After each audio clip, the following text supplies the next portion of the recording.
Medical cannabis patients in Pennsylvania are experiencing a severe shortage at the state's legal dispensaries. Many people are angry, and many are quite vocal about who is to blame for these shortages. Can these shortages be fixed? And when will we see relief? Welcome to the Dispense Magazine podcast. I'm your host, Sven Hosford, and today I'll be talking with some people who are passionate about the industry and their role as industry watchdogs. Doug Albert is a patient advocate and runs a popular Facebook support group. Julia Klein, Jason Mitchell, and Skip Shuda are the founders of Soulful Cannabis, a nonprofit organization with the mission of creating the best industry possible. In this podcast, we'll discuss whether these shortages are just growing pains or are they fundamental flaws in the program. We'll detail the problems and search for solutions with a group that wants to keep the focus on medicine. Here's my conversation with the panel.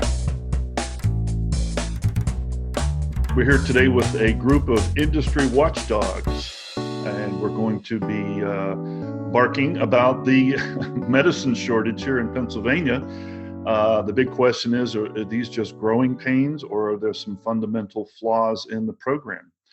So joining me, we have Doug Albert, who is a patient advocate. Doug, welcome, and tell us a little bit about what you do in the industry. Thanks, Sven. I've been a patient advocate outside of the cannabis industry for a decade and a half. And when medical cannabis came to Pennsylvania, I saw a need to kind of step in and bring some of that knowledge that I've learned in helping patients to navigate, to find the best medicine that will help their symptoms and their conditions. And so I started with a platform on Facebook, and it has grown. And I believe we're reaching to a lot of people and helping patients. You do a great job with that Facebook group too. Thank you. We also have Julia Klein. She is one of the founding members of Soulful Cannabis. Tell us about what you do in the industry, Julia. Okay, thanks, Ben. So like you said, I've been a nurse for over 20 years, and so I've always been a patient advocate, and I was drawn because I saw some spaces that were missing. So our tagline is making the industry the best version of itself.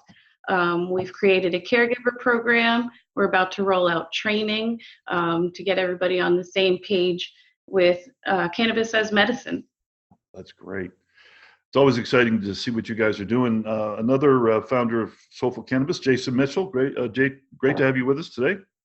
Thanks, Sven. Great to be here. I have been a registered medical cannabis patient since 2008 in one capacity or another. So I fall immediately into the line of patient advocacy. I'm a huge plant fan and really kind of feel personally connected to the legislation in Act 16 and working on some of the advocacy work prior to the act being passed in PA. So glad to be in this conversation and glad to have the opportunity to evaluate, what's going well. And yeah, you guys, like I say, you guys do a great job with Soulful Cannabis. It's great to have you. And of course, we have the third founding member of your organization. That'd be Skip Shuda. Skip, tell us what you've been up to here. Yeah, hi, Sven. My background is really that of a serial entrepreneur. I've been in the cannabis industry for about 5 years, working on instructional content for people that want to get into the industry. Worked as a dispensary chief operating officer for a year here in PA. And really, my focus and strongest interest is in the area of industry accountability. And I am a certified patient and caregiver. So we've got quite a good group. I think we'll have some very interesting discussions here. We've got some problems in Pennsylvania. There are shortages on the shelf of what we call flour, and people cannot get their medicine. Flour shows up and emails go out from the dispensary, and within hours it's all gone. How bad is it right now, guys? Anybody have a sense of it? I think it's pretty significant. I think it's severe. I think that also what amps it up is that when there is a shortage like this, that word gets out very, very quickly in this age of social media, and then it compounds the issue because everybody kind of rushes to where the flower is, and then it sells out, and then it repeats that cycle. So I think it is a significant issue, and flower is one of the best products, one of the best medicines on a dispensary's menu. So it's very popular. Certainly is one of the most popular. So we want to try to dissect and figure out what are growing pains and what are the fundamental flaws in the program. One of the things I think that's very obvious about why we can point to a shortage is that, what is it now, 13 as we record this of our 25 permits are actually producing medicine. Jason, do you want to talk about why that is or what's going on there? Yeah, thanks, Sven. I believe also every manufacturer in the state right now is deemed operational. So by some way or standard, there doesn't seem to be a real motivating factor to getting flower to the shelf. And we were talking about this earlier. We got to remember Act 16 started as an act that was flowerless, that it was not going to allow, so I could understand a little more about round one applicant recipients being behind the eight ball and being able to retool their facilities in a way that would allow them to focus on flower as a primary distribution point. But at this point, we're 2 years in. There was legislated a 6-month window of operationality that I know they've had to kind of play with in this second round. So, it's hard to get a real understanding or gauge on why we're only seeing 50% of the manufacturers and there's no transparency from any of these license holders to explain why they're not to market. And anybody could take this question here, but what enforcing, I guess, processes does the Department of Health have to enforce that 6-month window? I guess is one question. And then why aren't they enforcing it would be a separate question. So I'll speak to what I know. From what I've heard from a manufacturer, that they created an extension mechanism. So basically, when we started, when round one license holders were slated to come to market, I don't ever remember being offered a potential solution to not being able to get to market in 6 months by saying you could defer by paying a fine. It appears that mechanism now exists, and these manufacturers could apparently take that fine, whatever that is. I don't know the details of it. Take that option. I don't have a clear answer. Yeah.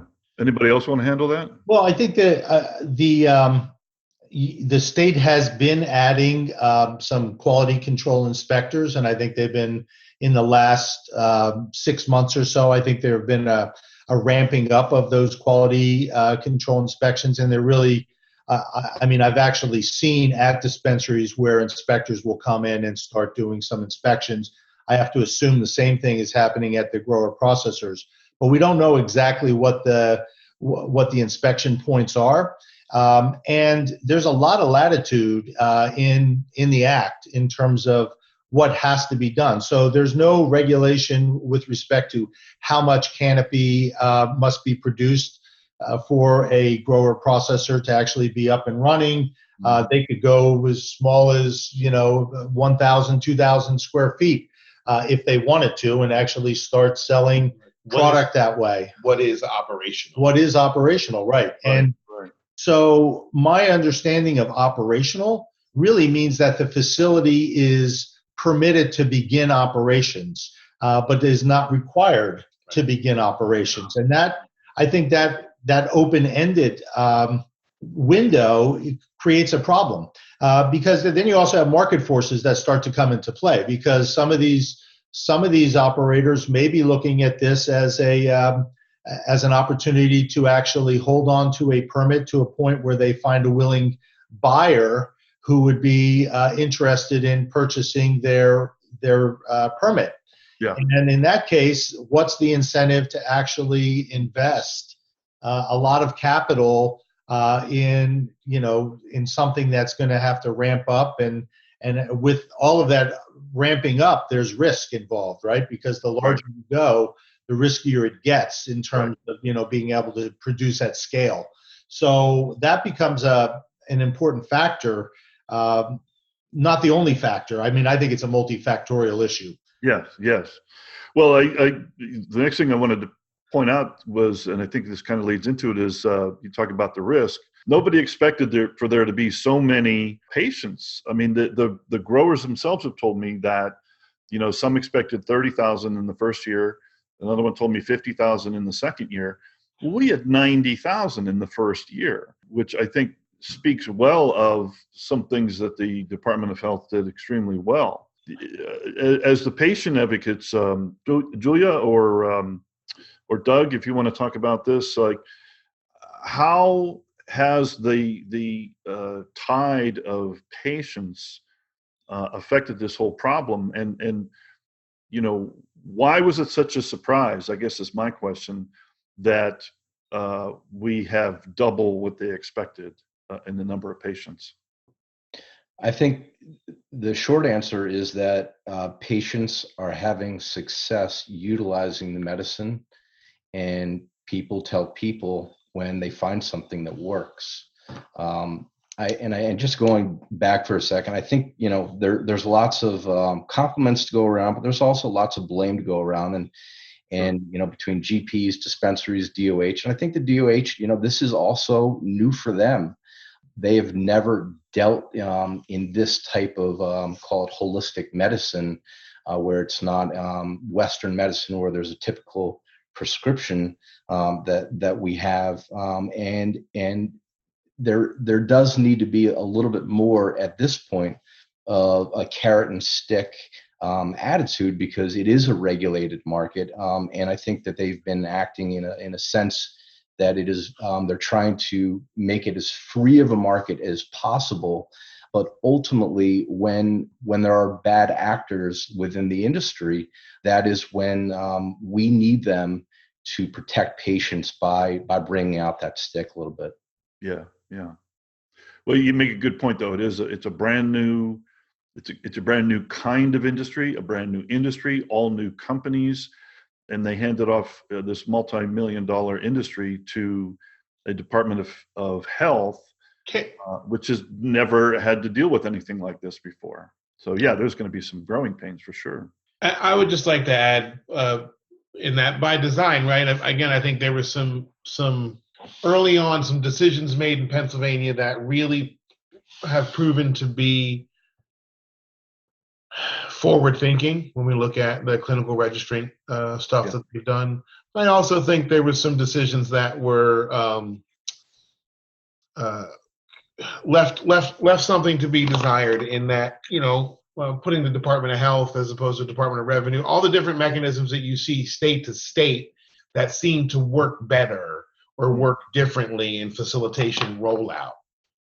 But again, I think we want to remember that they did do some great stuff in the low barrier of entry for doctors to get on board and start to recommend. I think that's a really good thing to talk about. Julia, tell us about, from where you've seen, the way that the DOH reached out to doctors and the acceptance among medical professionals, which helped with the patient's acceptance.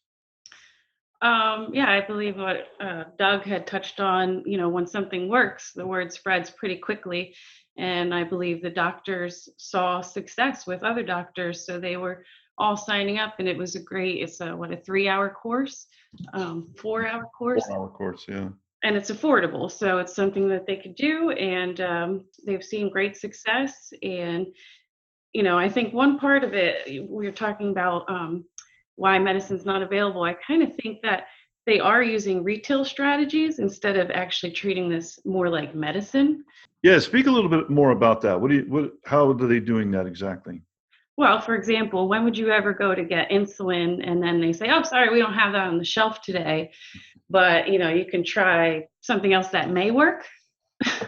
Right. So it needs to be treated like medicine. And when somebody finds something that works for them, it should be consistently available. Yeah, yeah. Well, and I think we should at least mention that there are a couple of big changes that, of course, added to the influx of patients in the program. So first of all, flower was not available when the program first rolled out, but by design. But Act 16 gave the Department of Health the jurisdiction to make a decision to add flower, which they did, to their credit. And then also in terms of extending the condition, so the addition of anxiety, I think they also added Tourette's this summer, but anxiety, of course, is a very broad category that added a large number of patients to the rolls. And again, I applaud the Department of Health for adding that condition, but I think that created a temporary shortfall as well, as patients sort of were rushing into this market. So well, when you do look at the numbers, the number of patients I guess we're closing in on are just past 200,000 now that have actually gotten a card. The number of dispensaries keeps increasing. So we've got 70 some dispensaries right now. Yeah. On track for 150. So there's going to be more availability. You're just looking at the numbers, you would say, well, they did some things right and some things not so right. So yeah. Well, one thing I wanted to ask you, Skip, is you've looked at other states. Do any other states have their medical program run by the Department of Health that you know of? I think that there are some that may be running with the Department of Health. Is Massachusetts, New Jersey, I think is potentially right. one New Jersey's that's DOH, involved yeah. or Okay. the medical side of bureaucracy is involved in it. But the ones I've seen, yeah. Are they having similar problems with their programs? I think every state has their own Yes. issues as they run them out because it's not a cookie cutter process, right? Yeah. New Jersey's issues are there's 6 license holders, all vertical. It's been a very different mechanism, and they were run by There's 12 now, right? Because they with the ATCs. It was run by a government that was very non-supportive Initially, right. for the first couple of years Yep. of its existence. So I think it's every state is different, and that's why I think the progression when you look at a place like Oklahoma, I'm looking at it right now, 200. So we say we got to our patient count pretty high, right? Do you know the population count in the state of Pennsylvania? It's about almost 13 million. Okay. So Oklahoma has under 6 million people in it, and I could be shooting that high. I think it could be like 4. Yeah, I think it's closer to 4 or 3. And their system's been up for just less than a year, and they just hit 200,000 patients. Yeah. Well, they had no cap on growers or in any permits. Right. Their barrier of entry was virtually non-existent. Very low. Yeah. Every facet. And that's where I think, okay, that's access to the plant. That's where, if we have to, I've always referred to it as a Trojan horse. If you have to bring the access to the plant in through the medicinal conversation, I'm grateful for that, because I think the use of the plant is wellness based anyway. I think trying to define it as recreational or medical is really kind of a human mechanism. I think most of what we do with the plant is wellness based. Right. Right. So I think and they limit it in Oklahoma. They limit it to the conversation between the patient and the physician, right? Correct. So there are no qualifying conditions. Correct. It's right. The way it should whatever be your to me, condition is. patient and doctor should decide whether it's appropriate. Yeah. So when we let's just take care of one more rumor here. With the only 13 of our 25 GPs, our grower processors, are functional. It's been said, it's been heard, it's been in print that some of these expert West Coast growers didn't know how to cure flower in East Coast humidity. Anyone care to speak about that? Any knowledge directly or indirectly? I guess what my opinion would be indirectly is what I know about the plant is a grow cycle. So any of these problems, we should be as if we were in a real free market, driving conditionally, needing to improve on the service, any of these problems we should be able to improve in 3 to 6 month cycle. And yet we're really looking at, I'm hearing manufacturers and dispensaries kind of on the same page that this is going to be a problem for another year. Wow. And that is to me by design. That is, this plant cycles every 90 days or so. So there should be no real reason why we can't catch the service of necessity for patients and the demand for flower, other than there has to be something else going on, from my perspective. Yeah, I mean that sounds wild. I mean, I know all of the growers that I've spoken with are all expanding their production facilities dramatically. You know, they didn't do that big of an investment up front, but now they're doing more. Is it that they can't keep up? Obviously, we just need more growers. We need a lower barrier to entry. That would solve it. Amen. It's a crisis. We Really. need more growers, and I, going back to Jason's point that there are some fundamental flaws from the beginning, in that flower was not part of the program.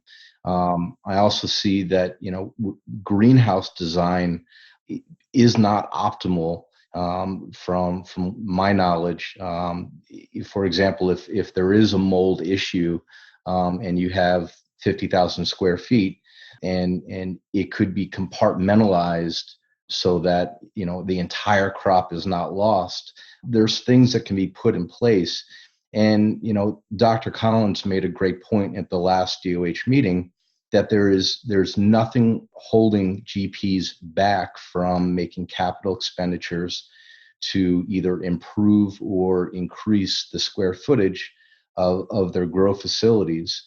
And considering how high the demand is, and we can see it literally from one day to the next, where a menu can be full and an hour later it can be empty. Right. That the transparency really is needed at this point by GPs for the sake of their consumers, us, and as patients, to let us know, why aren't we seeing flower on shelves? I think we're owed that answer, and if it's a good answer, okay, and if it's a bad answer, that's okay too. But just not knowing, I think, just amplifies the problem even more. So I would love to see GPs just be completely honest, be transparent, let us know why we're not seeing the products that we're asking for. And I think it also creates a kind of a pressure cooker situation, where patients find a flower that works really well for their symptoms, and they can't find it again. And when I see patients driving 2-3 hours, even more in some cases, all over the state just to find something, and then it's not there, that's not only are they physically hurting, but it's extraordinarily disheartening. So I think that it is incumbent upon the GPs to kind of open up behind the curtain a little bit and just say, hey, we're having an issue here. Hey, we're having growing pains here, and bring patients onto their side a little bit more. And I think that there would be much less discourse between patient and industry. Yeah, because in the absence of any answer, people make up their own answers. Right. Yes. And then demand home grow, I feel. Well, that's at the end of the day, my concern is that you see these ethics where this may even feel differently if it were supported.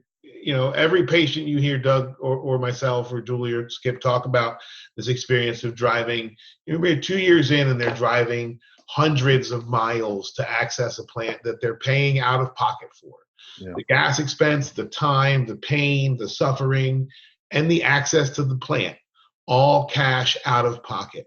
Now, I gotta believe people are not going to continue to pledge into a system that just doesn't seem to serve them that well. Well, that's actually my next question.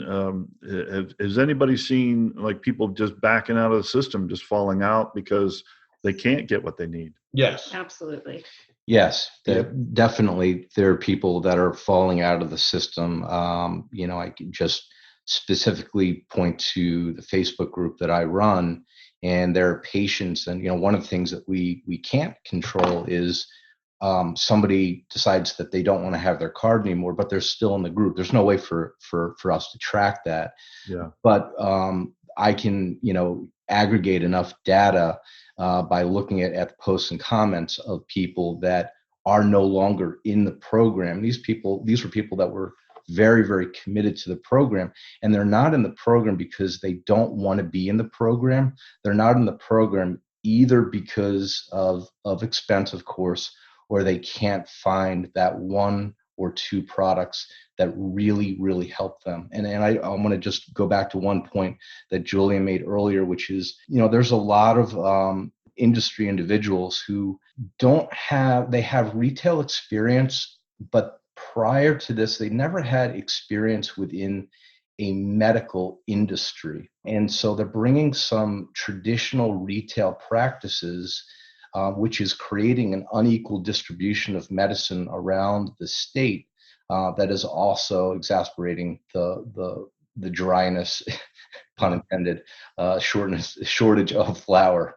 Yeah. Can you speak a little more to that without being too specific about naming names?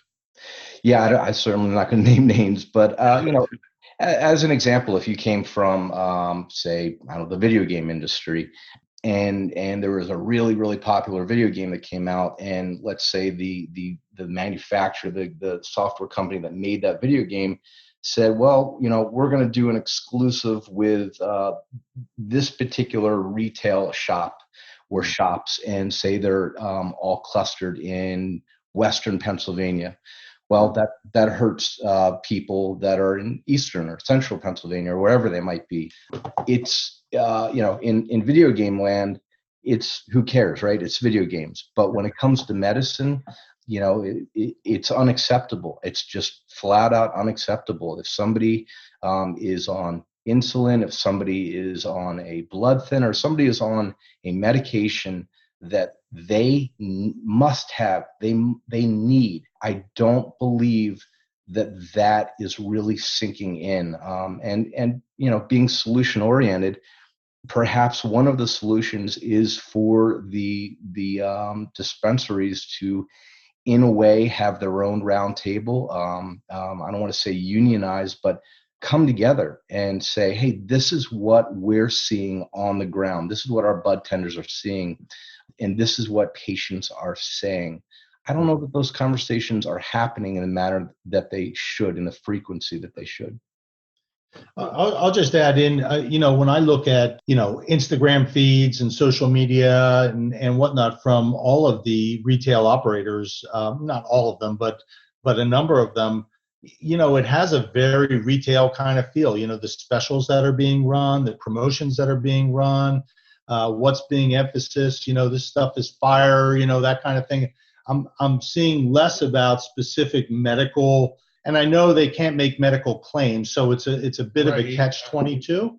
Yeah. But I do see, when you talk about more retail-oriented practices versus medically-oriented practices, I think that's the way the promotions are done. Inherently, the flaw with the medically, I'm just going to call it as it is, the flaw I see with the medical bar is that if we're not leading that conversation with the speech of insurance covering it, then we're not having a fair conversation. If we're not going to treat it, because retail experience is what I got to pay for out of pocket.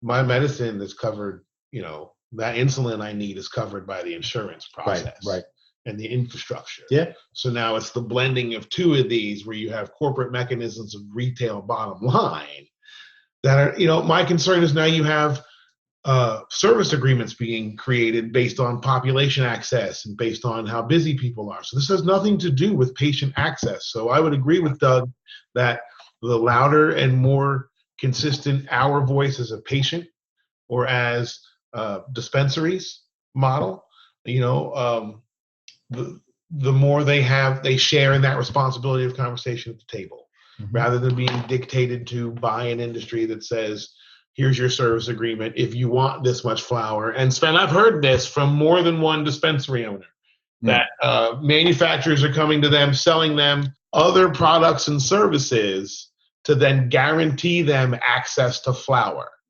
So they're essentially being blackmailed or bribed into using other things so they can gain access to that prioritized flour. I've heard that from more than one dispensary owner. Yes. And so, how Doug has said, without any answers, we come up with our own answers. I can look at it as they're just trying to get rid of, these vape pens that people weren't buying, or they're just trying to get rid of, the last of what they have before they roll out some real flower. That's just an assumption that people might make because they don't have answers. It also, from where I sit, would bolster an illicit market. It's allowing, people once they find access that flower worked for me, there are other people out there who are going to try to sell them that flower. Yeah. Even if it's not that flower. Right. So again, it really pushes for a conversation of access for all. Right. On a decent level, whether that's home grow, whether that's a plant in every home, whatever it is, the access needs to be for all. And, the department should at least, early on, we heard the department talk about they were not going to allow price gouging. They were not going to allow essentially the corporate fixing of prices. And from where I sit, I think from where other patients sit in the state, that's exactly what's happening right now. Mm-hmm. If you control the influx and flow of the product, then you control the price. Was it $75 an eighth? Up to $75 for 3.5 grams of flour, dried cured flour. And that's not how much it was when it first started. It's extortion. Yeah, there's a lot of. I can see that there's a lot of solutions that would have to involve better regulation and better enforcement from the DOH. But then when you just look at, well, if the barrier to entry for the growers was much lower, then we would be we'd be flooded, and that would solve most, if not all, of these problems. Is that kind of how you see it? Yes. Yeah, Oklahoma, they're still selling cannabis, right? Flooded market, low bar of entry. They sold $24 million worth of cannabis products last month. Probably not a lot of patients falling off the back end of the program. Right. Probably not. So I think there are improvements that could be looked at to be made. I'd like to see Skip mentioned we've seen an increase in physical inspectors and employees of the state. And yet I'm not really seeing any enforcement stick. I'm not seeing, when you're out here, the optics don't seem like they're finding anybody. Or what am I seeing of these conversations? A couple of weeks ago, there was an article that spoke, broadly negative about a specific manufacturer and state. And yet, there was reference to 3 or 4 ex-employees who reached out to the department, and the department had no response. So there is some concern that, whether they be overwhelmed or, their bandwidth be too short, I think they will get there. I just don't know that we'd want to let the wolves guard the hen house. Yeah, exactly. The Fox guard the hen house. I mean, there's also stuff that's probably going on behind the scenes that the DOH is not able to actually share with the public, Sure. but that there is work that's probably going on to improve things within the industry, and they're just not able to speak to that due to privacy concerns or whatnot. But Sure. I also, a couple of things that I think could be done short term, within the confines of the program and the operating structures that exist. One is, I know some dispensaries are using flower limits. So, there's a run on flower every time it's available. So, and it is also important to acknowledge, it's not that there's no flower available, but there's limited flower available, and the demand vastly outstrips the supply. Yeah. So what ends up happening is, and I've been told this when I've gone into a dispensary, they say, well, our delivery comes in on X, Y, Z day, come in the morning because it's all gone by the afternoon. Yeah. Well, I know some dispensaries are limiting the amount of flower patients can buy. That's one possible control to put in place so that there's access to a wider range of patients. There's also trade association coordination that could be happening with patient groups.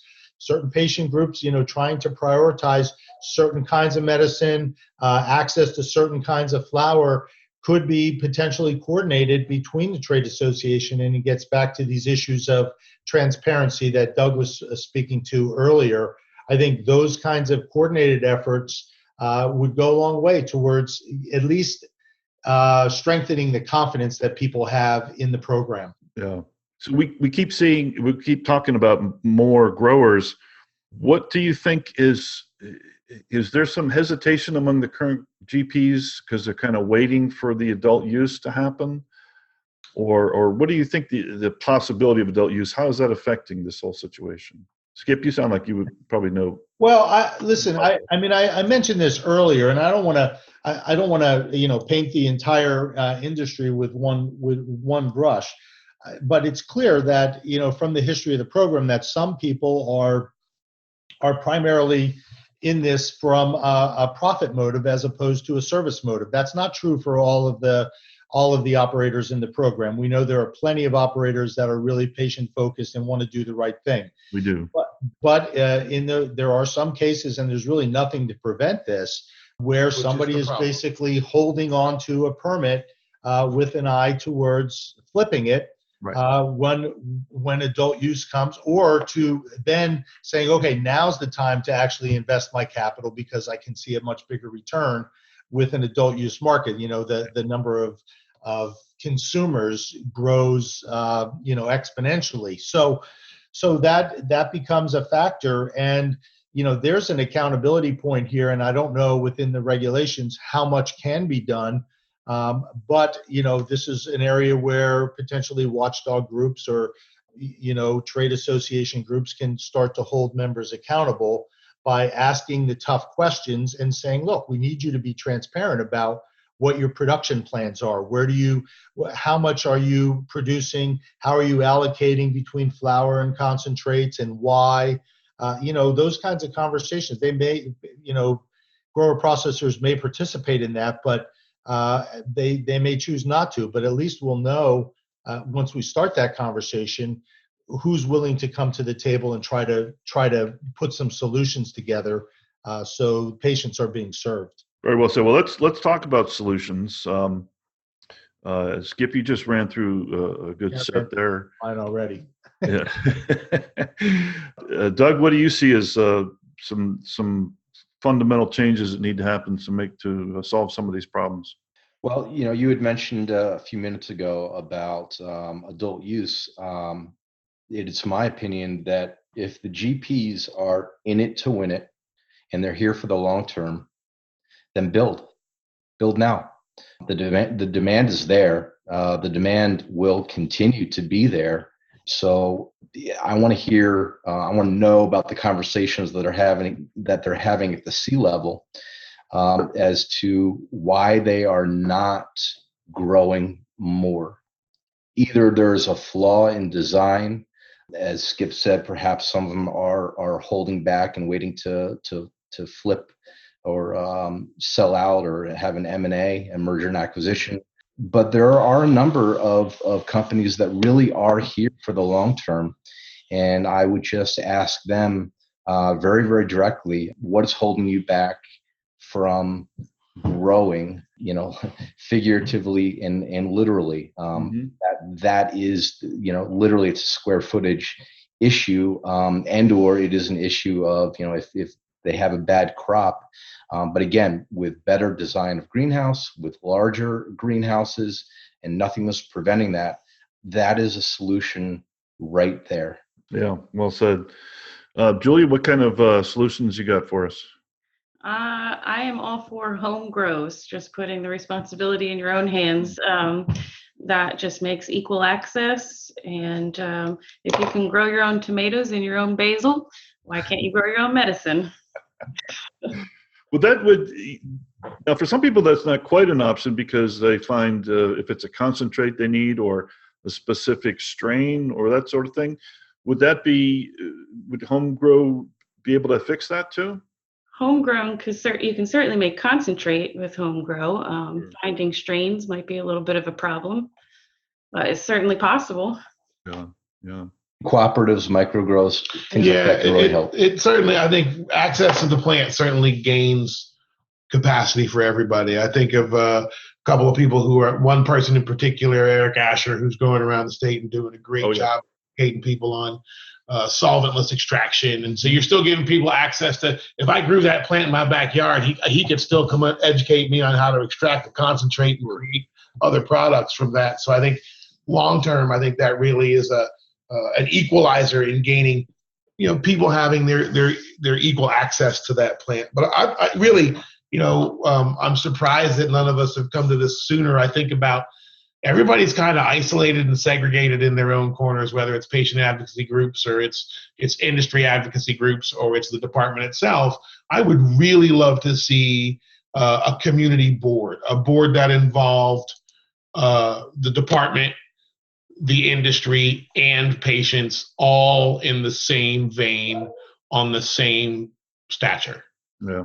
You know, with a level of like your city council or what, with the capacity to have an equal conversation held, maybe chaired by one person, but to get a better idea of. You're saying at the community level or at the state level? Because the state does do that at the state level. I mean, they have a board that who's invited to. Someone who's patient, someone who's patients, and I think there's industry representation as well. So that those conversations are happening at the state level, but not at the community level. Yeah. Where I thought you were going with that originally.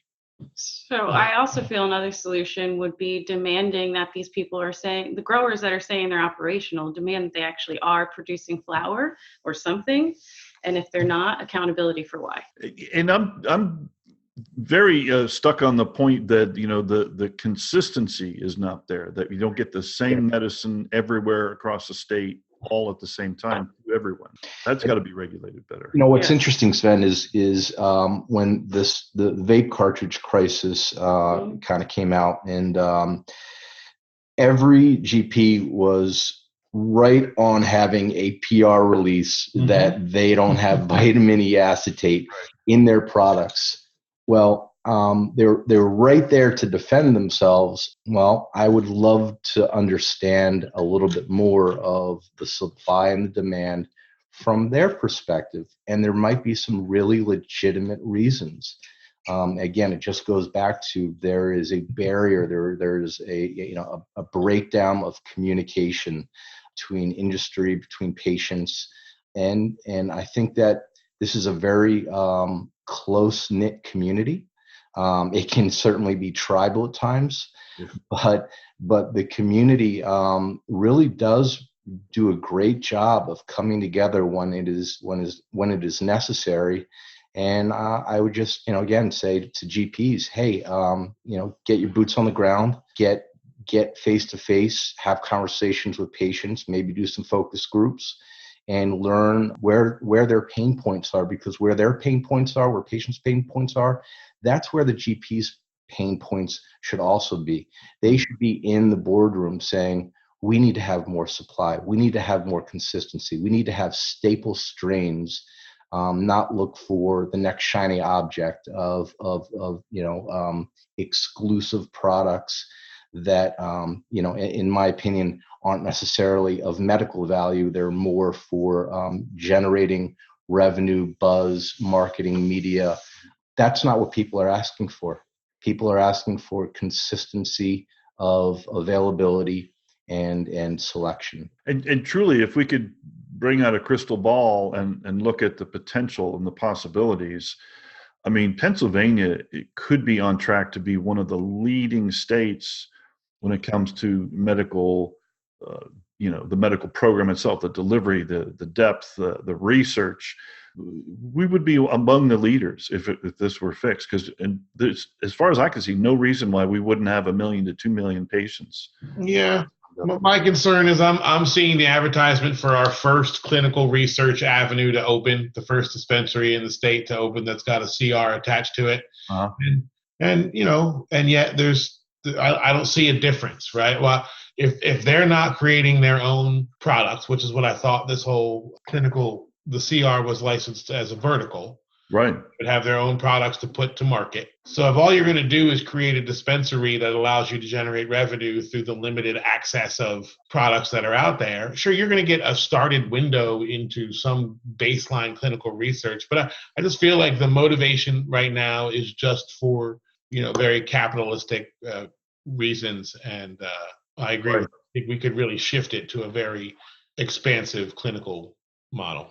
And just stream of thought here is that when there were no shortages, menus were very, very robust. Even comparing along other legal states, we really had an incredible selection of variety of products. So, and I compare that to my first day in the program, waiting 4 hours in line to get a Harlequin cartridge for $87. I waited 4 hours for that. And I look back now and I go, that was nuts. And that was the middle of the winter. And I was literally outside in line. But I wanted to, say, hey, I was number 32 in line. And it was kind of neat. But ultimately, what progress has been made. And I think that in looking at that timeline, there has been a lot of progress that has been made. And the expansion of menus is one of them, but there's this expansion and then shortage and then expansion and then shortage. There needs to be just stability within the program. I think people are asking for stability, and people are asking for lower priced, high quality medicine so that they can utilize it on a consistent basis. A lot of people have had so much success that they have replaced some pharmaceutical medications. And for me, it's heartbreaking to see people having to go back to those medications when they don't want to, but they literally don't have a choice, either because of price or because of availability. Wow. Wow. Well, let's go do one more round here of any final thoughts, anything that we didn't talk about that you want to make a point on. Skip, let's start with you. Okay. Well, I think the PA medical marijuana program continues to be a good start. There are a number of challenges that it's facing right now. And to me, communication and transparency are really the hallmarks of how we need to solve this problem in the short term. Longer term, I think 2020 will be a bellwether year in terms of the makeup of the legislature, and that could end up leading to new legislation, which could lead to things like home grow and adult use, which would dramatically change the landscape for patients and for consumers in general. So looking forward to those kinds of developments. But in the meantime, let's keep working on improving our transparency and communication between patients and the community and the industry. Absolutely. Well, let's get out there and share this podcast with other people too, so we can hear all these good ideas. Jason, any last thoughts? Again, gratitude, appreciation, and stay connected to advocacy and legislation. Stay vocal, stay aware, participate wherever you can. Absolutely. Julia, any last thoughts? All the negatives we said, I am extremely grateful for the program. We're just talking about this so we can help work through these glitches to make a better industry. So just eternally grateful for the program and the access. Absolutely. Doug, any final thoughts? Progress always seems slow.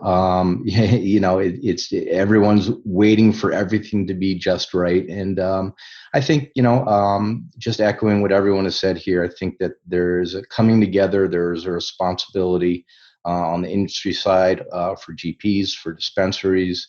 There's a responsibility for patients to communicate frustrations in a productive manner that will help themselves and fellow patients to get to that end result. And I think that there is a lot of that being done. I applaud the activism, on the conservative and on the aggressive side. I think that it is all needed. And I would challenge the industry to open up, just like they needed to do again with the vape carts. Open up, let us in. Let us understand where their pain points are. And communication really goes a long way. So I think that we're all kind of in this ship together. And so whether it's patient to all the way, to the top of the industry, we all have to have self-responsibility towards making it a better program and complaining about things that really deserve to be complained about, and kind of lowering the temperature on things that are kind of like, the complaint of the day, but really aren't, we have to pick and choose the fights correctly. Right. Sometimes you just bring in heat, but not any light. Mm. Well, All four of you guys, excellent input. I deeply appreciate and very grateful for all of your participation and also for all the work you're doing out there. Doug Albert, Julia Klein, Jason Mitchell, and Skip Shuda, thanks so much for being here today.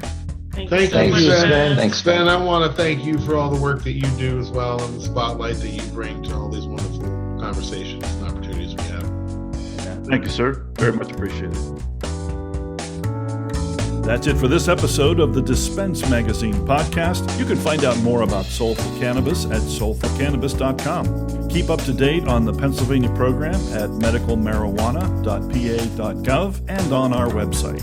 If you are in a legal state and you'd like to find a certifying physician or dispensary near you, visit dispensemagazine.com and search our free online database. You can find copies of our print magazine in every Pennsylvania dispensary, as well as doctors' offices, holistic centers, and retail locations across the state. To find out where or to read a copy online, visit dispensemagazine.com. I'm Sven Hosford. Thanks for listening. This has been a production of Dispense Magazine, LLC.